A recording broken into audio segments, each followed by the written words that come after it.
So there is a reason why homeowner associations get such a bad rap and a bad name.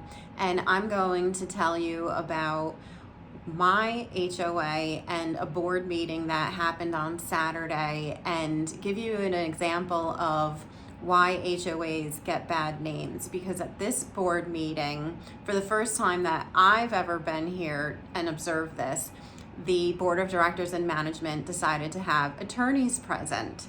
So there's been an ongoing issue with our public safety department and an investigation that happened last fall, and there's still a lot of heat on the issue. So if you didn't attend the meeting, I want to tell you what happened, because you will hear it from me first and you will not see it in the newspaper that this community sends out.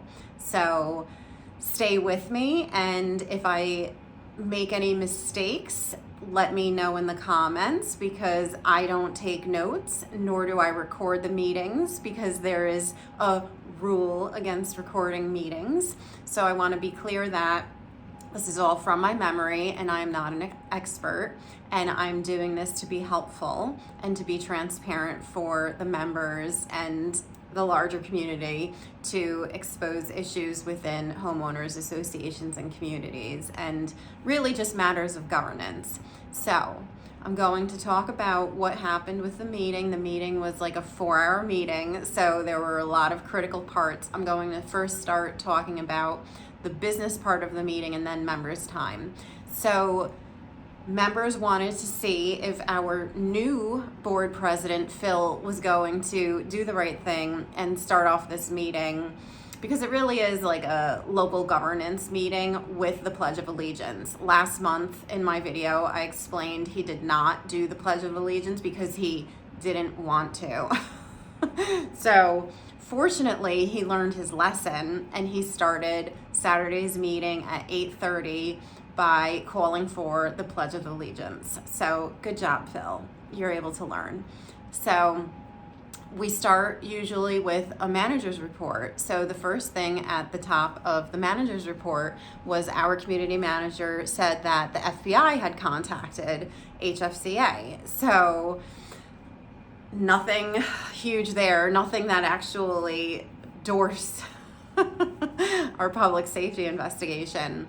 But the FBI contacted HFCA because of some issue with an IP address and trying to tap into our water system. So the FBI actually reached out and spoke with our community manager, and they're going to address that. So I do expect that that would be in our newspaper, because that's pretty critical information. But be aware there's something going on with the FBI, with an IP address, and with our water system. And we do have an IT director, I think, so hopefully they're on top of it, but stay tuned for that. Oddly enough, because this is how awkward our board is, there was a funny little joke made by one of our board directors, Michael Gutierrez, that he's glad or surprised that the FBI has time to call us while they're investigating Savannah Guthrie's mother's disappearance. So that got a couple awkward chuckles, but it was a little bit weird. So anyway, the next thing that was discussed was the mailroom project. Let me just say that I'm not doing, a lot of things are discussed. These are my highlights. These are the things that I think are most salient for members to be aware of. So the mailroom project. So it was stated and discussed that the mailroom project is coming in over budget. I also don't know if it's on time, so if you can clarify for me in the comments. I thought that we were supposed to have the mailroom done by spring, and the front vestibule was supposed to be part of it. So I think they broke it down into 2 phases. They did the addition on the side and the pull-through garage. But they haven't done anything with regard to the front vestibule. So that project's going to be a while longer, and it's over budget. And it was discussed ad nauseum, so I'm not going to go into it. You can reach out to the community manager or the board or HANA, our mailroom postal contractor. But basically it had to do with a third-party inspector, and they are requiring things that were above and beyond the initial design and what was planned by the architect and the contractor. So they're going to be asking for members for more money, and they're trying to figure out how to do that. So that's coming. Then we move, after the manager's report, into the committees. So the committee chairs all come forward and bring their motion. So it's important to be aware of that the board directors, they get like a board packet before the meeting. And I wasn't even aware of this, so I asked questions so that they can explain the process to me. So they get a board packet with all the summaries of the committee's work throughout the month, and so they have some information. So it's important to understand this, because it's how something, unfolds is an issue, and I spoke about it at members' time. So the recreation committee chair stood up and he did what was required by the committee. The committee was tasked with coming up with a wish list for sports and activities that they would think the community would want or be desirable if we were to ever construct an indoor multi-recreation sport complex for year-round use. And Michael Paczurski, our wonderful director, and yes, that is sarcasm, because I despise him, because he disgusts me over and over and over again by his behavior in meetings. He immediately cut off the chair and started to yell at him, and also started to chastise him over the list, over the suggestions of the activities and the sports, and saying things about like, and how much does this cost? It doesn't say how much money, but he basically started to berate him and attack him for creating a ridiculous wish list. And then our lovely other director, Jim Santamena, who, by the way, these two directors should not be in their positions right now. Why? Because we do not have enough candidates who want to run for the board. So Jim Santamena has been filling Mike Melito's seat for the last 2 years. It's been at least 2 years. And Michael Paczurski is still in his seat because we didn't have 4 candidates to take the 4 seats this year. So we get left with these people who are so disrespectful and so rude and so unprofessional to not only the members in general, but the chairs of these committees that are tasked with these tasks to do the work and report back to the board. So the recreation chair was possibly humiliated. I mean, that's like humiliating to yell at an adult man in a business meeting and berate him for coming up with a ridiculous, preposterous wish list and not include any prices and things like that. Actually, that reminds me of surveys, so I'll come back to that. So they, at that point, because members can't speak, only directors can speak at that time. So the other directors basically started rolling their eyes and trying to cut Michael Paczurski off because he's so unhinged. So I saw the other directors do that. And then Director Robert Rodia, who is the liaison for the Recreation Committee, explained that it's merely a wish list and that that's what they were tasked with.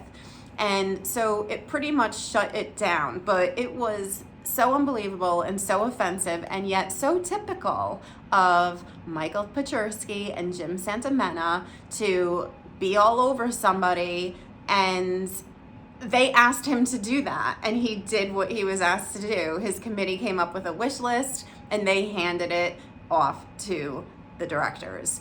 So the directors, I guess, accepted the list in the end, and then they moved on.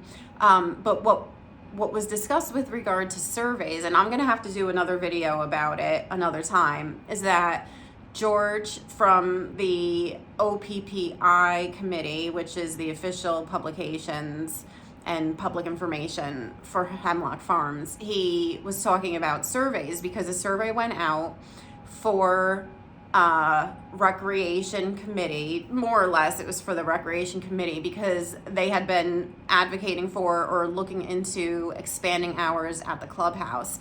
And that committee, that survey that went out last spring, that was due, I think, July 1st, back by the members, was a total failure. So I'll do a whole nother video about that another day. But they were talking about surveys after the OPPI chair came up, and the directors had said that they want costs associated with the things that are going to be asked about in the surveys. So like if a survey comes out and it says like, would you want this?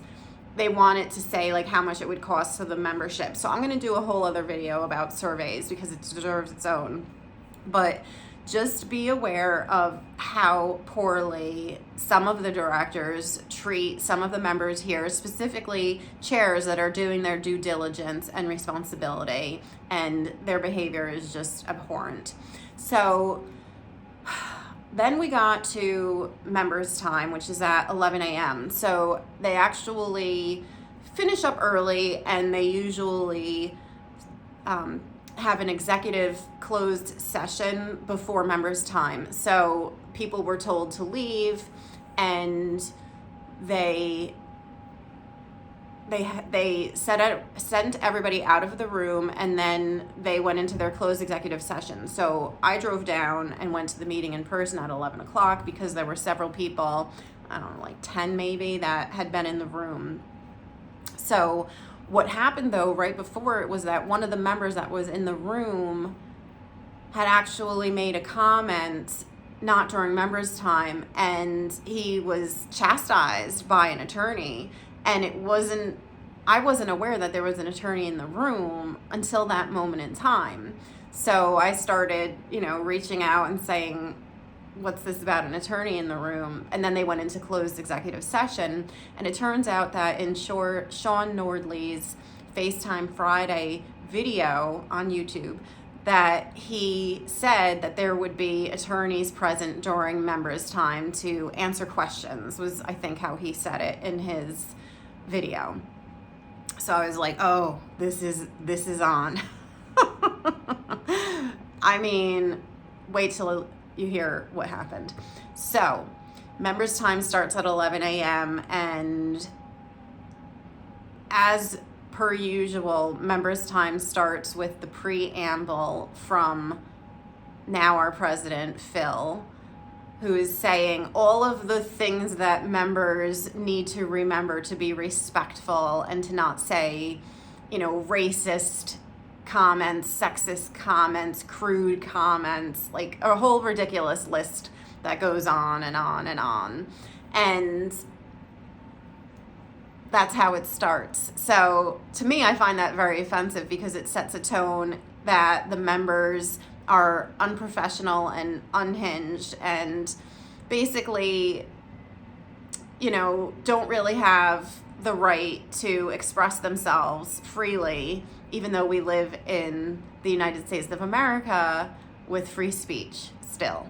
So the first person I think who got up to speak, because you have to sign up and go in order, and I might be out of order because again, I don't take notes, and sometimes things come to me later, and it's Monday right now, so I'm trying to recall everything. But Michael Miller, who is a very powerful advocate and, person who stands up for transparency and accountability by our board and management, he stood up and told them that he took his house off the market and they will be staying. So I applauded. Only because you should have seen the faces of the directors, because they do not want strong, powerful people who advocate for the truth and transparency to be in the room or in our community. So they were all, I'm sure, desperately hoping that Michael and Tracy Miller would be leaving our community, and I'm so happy that they are staying. So he made that announcement, and it didn't go over with anyone else being happy for him.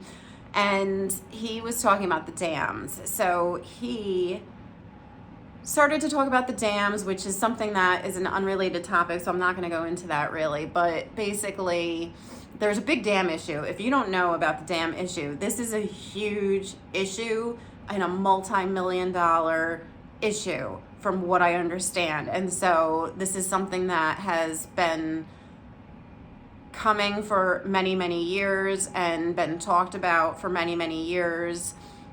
I don't understand all of it, so if you want more information, I'd suggest reaching out or starting to attend meetings, because this is a big deal. So the biggest thing I think that they were concerned about was that Michael was poking around. So I believe it was Phil who asked him like specific questions like, who, when did you make these phone calls or do this research or whatever. So Michael was not revealing that because they don't need to know where we're getting our information. They're the ones that need to be held accountable. But what they're trying to do is get Michael in trouble, by what my understanding is. A couple of years ago, they came after him and sent him an attorney letter and basically said that he was acting as an agent of HFCA, poking around about the water issue. And that's not true, So you can call and ask information and general questions to a government agency and find out what the rules are and just general information, but that doesn't mean you're acting as an agent and pretending that you're employed or the community manager on the board. And so what they tried to do to Michael was they tried to build a case against him and say that he was acting as an agent for HFCA. And so that's the things that these people do to try to shut down good members who are trying to expose what's going on and what's happening with our money. So they tried to, threaten him with legal action, I think, a couple of years ago, but it didn't work. So there again is money used on attorneys and legal services for HFCA that is wasted instead of doing the right thing. Anyway, I digress. So he spoke about the dams, and they were more concerned about finding out, how he's poking around and what he's doing than actually addressing his questions. So at some point, I think it was next, a member named Pete stood up and he talked about, or he asked about the writ of summons and whether there was a writ of summons filed, because this had been brought up at the meeting last month. So if you haven't seen my video, you should look at that. So the first attorney in the room, he referred it to the attorney online. So the attorney online, he was much more transparent than the attorney in the room. I don't know if they had a plan to play good cop, bad cop, but certainly the one over Zoom, his name was Jake, he was much nicer than the man in the room. So this attorney online, he explained that a writ of summons was filed against HFCA, and he basically downplayed the extent of it and said that a lawsuit hadn't been filed yet and that they didn't need to respond to the writ of summons or anything like that. So he did say and confirm that the writ of summons is filed by 4 current or former employees of HFCA. And that has to do, obviously, with the public safety investigation that they said was closed and resolved in January. So I got up to speak and I asked about, first I said, let's acknowledge the attorneys in the room. I said nothing shows transparency and a sense of community and open communication than having attorneys at meetings. So, a lot of what I say is a little bit sarcastic. So I had said that let's be clear that the attorneys are not here to represent the members, because there were people, in the room behind me, that the attorneys are here to protect the image of HFCA and represent, the board and management. So that didn't go over well with the attorney in the room. And he immediately came at me and basically said that my sarcastic tone wasn't going over and that he basically tried to mansplain that they do represent the organization, the community, and not necessarily the board and management. But, it's very clear that they're not representing the members' interests. They are, at this point, acting like defense attorneys to whatever happened at the public safety department and whatever happened with community manager and whatever happened with the human resources department, because they all handled what happened with the public safety department. So I don't believe these people. They can say whatever they want and try to explain it, but to me, that's just attorneys being attorneys. And I just think that that's slippery, shady type of tactics to divert from the truth and reality. They do not represent our interests as individual members.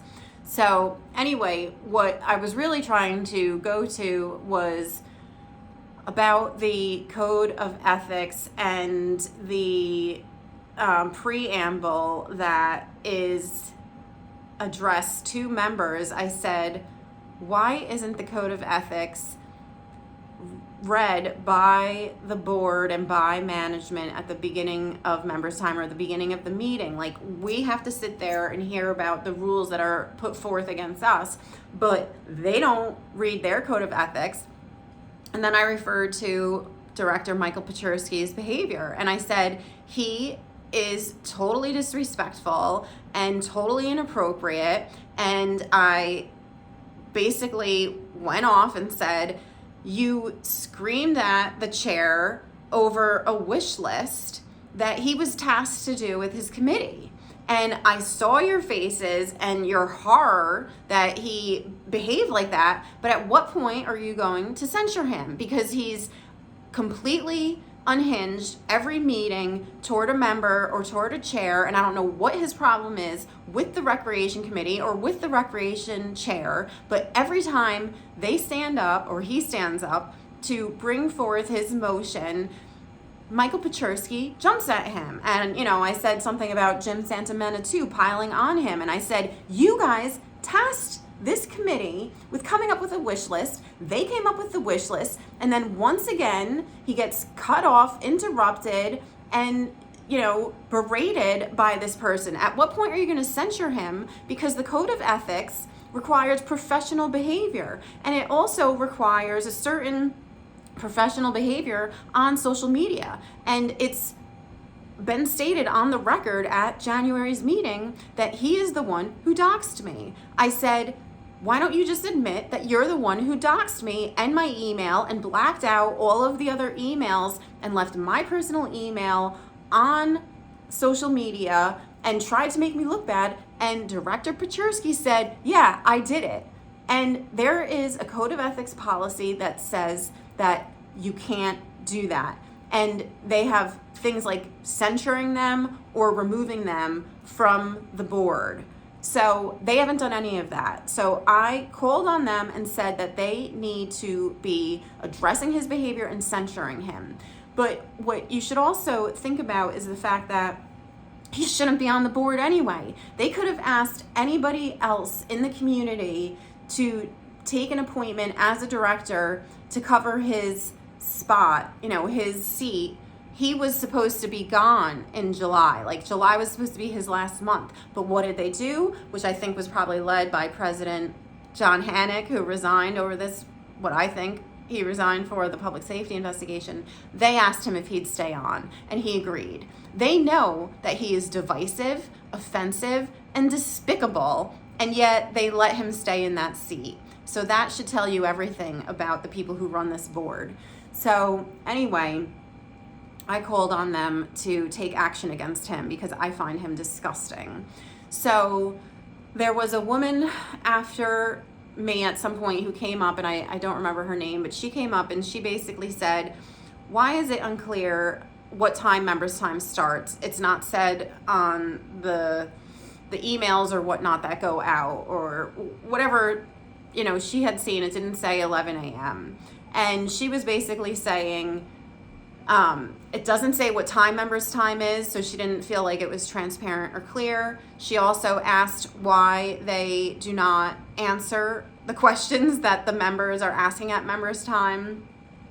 And yeah, she basically was just talking about like the level of respect for the members, and that it used to be that members could speak freely, and now we have an attorney here who was kind of inhibiting communication and shutting everything down. Let's just say that. The attorney that was in the room, he was just really doing what he was getting, you know, getting his pay for the day by making it very difficult for members to be represented in the room.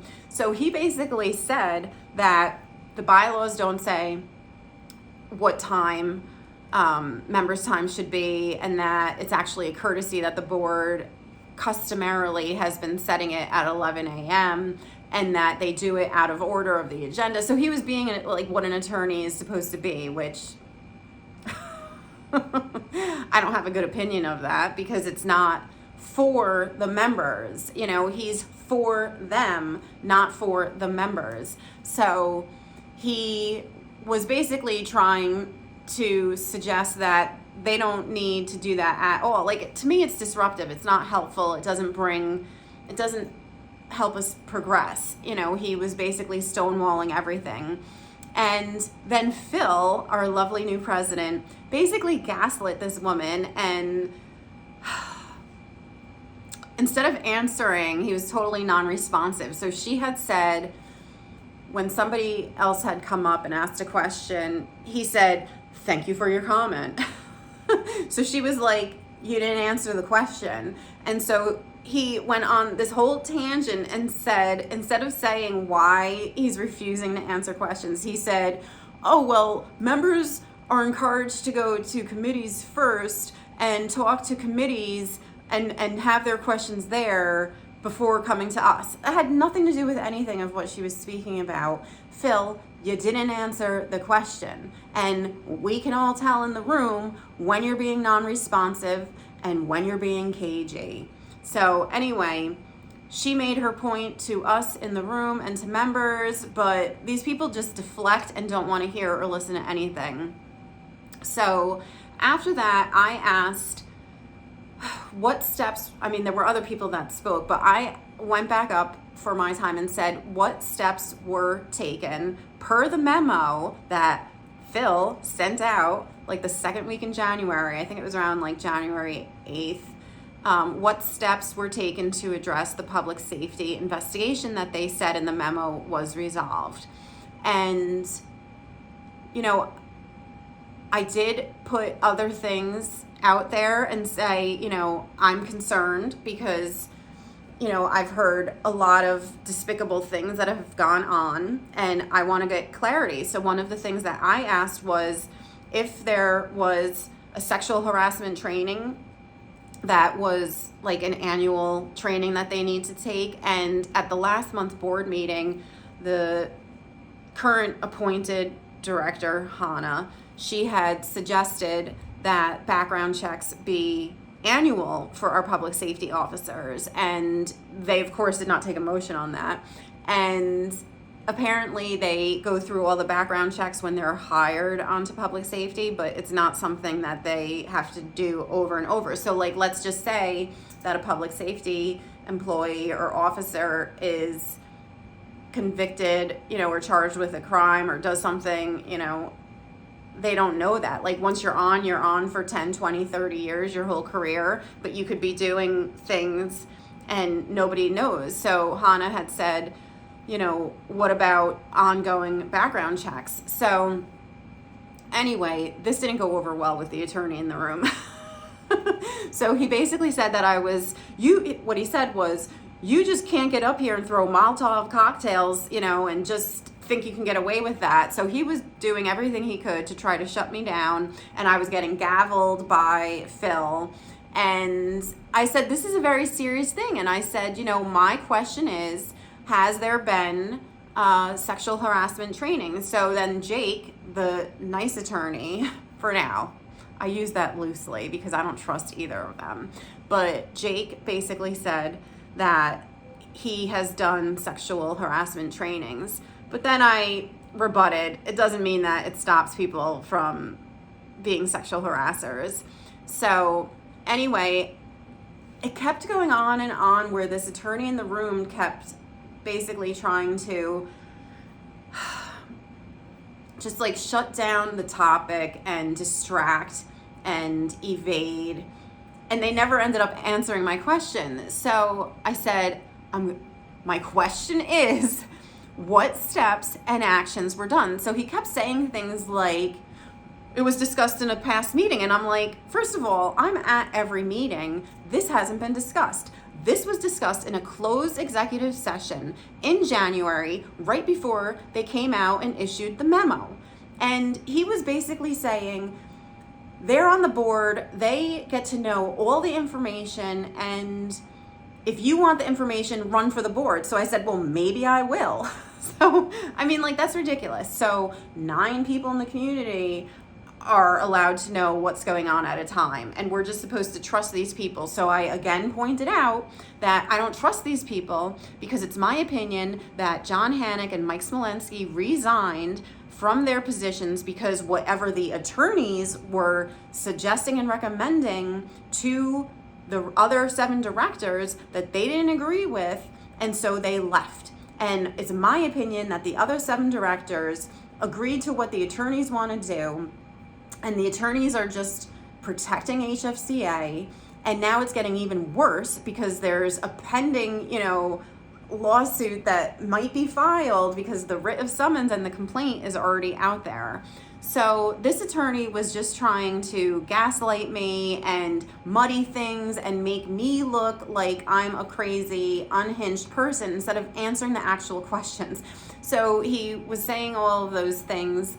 I should run for the board if I want to know, and that anybody else can run for the board. And then he said that it was put out to the community in one of the meetings, and I said absolutely not. They've not been transparent about anything. And I said they weren't transparent about the writ of summons. They weren't transparent about the incident. They weren't transparent about the investigation. If it wasn't for the community members like myself putting it out there, none of this would have been known. So what ended up happening was gavel, gavel, gavel, gavel, gavel at me. And this attorney, you know, it was just gotten to like, you know, unproductive back and forth, totally unproductive. So Phil, our lovely president, basically, you know, said he was gaveling and like, we're done, members' time is done. And he said, and I'm banning you from members' time. I was like, this is pointless anyway, because you guys don't answer any questions. So ban, you know, like we're done. So then I said, I don't think you can ban me from members' time. So he basically said, I'll find a way. So I said, oh yeah, you're gonna find a way? And he said, yeah, I'll get back to you. So our lovely President Phil is showing how much he wants to shut down members, because I am fighting for transparency and accountability, and they don't want me to be in the room, to be at the meetings, and to be at members' time to ask them hard questions, because it makes them look like they're not telling the truth or being transparent. And clearly they had to have attorneys there to try to protect their image, because they're not good at showing that that's what they're doing. You know, they're trying to gaslight us. They're trying to get us to forget what happened. And clearly There are 3 or 4 current or former employees that are bringing an action against HFCA because of something that happened in public safety department, and they don't want you to know. So be very aware that this is the games that these people are playing with our dues money. And instead of firing and holding accountable the bad actors on staff and putting out all of these displays, I also put that on the record. I said, you keep talking, because they brought it up again. Public safety's doing a great job. Public safety saved a school bus. Public safety helped during this. And I said, I didn't hear anything about how Public Works worked so hard. All the employees worked so hard doing the snow removal, doing all these storms. But I keep hearing what wonderful staff you have on public safety. I said, absolutely, you have great staff, but you have bad staff too. And you need to hold bad staff accountable and get rid of them. And so we have all these problems because they did not address the issue as they, in my opinion, should have. And now we're having a bigger issue. So keep your eye on the ball. Ask questions. If you don't know what's going on, watch my other videos, subscribe to keep in the know, or reach out to the community manager or the board of directors or someone you know and get information, because I don't trust these people. I don't think you should be trusting them either, because clearly you don't bring attorneys to meetings if everything is going well. Right? So stay tuned. I'm going to drill down on a couple of these issues because I have more to say about what the attorney Jake said about the writ of summons. There was more to that story, so I'm going to fill you in on that later this week. Okay, stay tuned.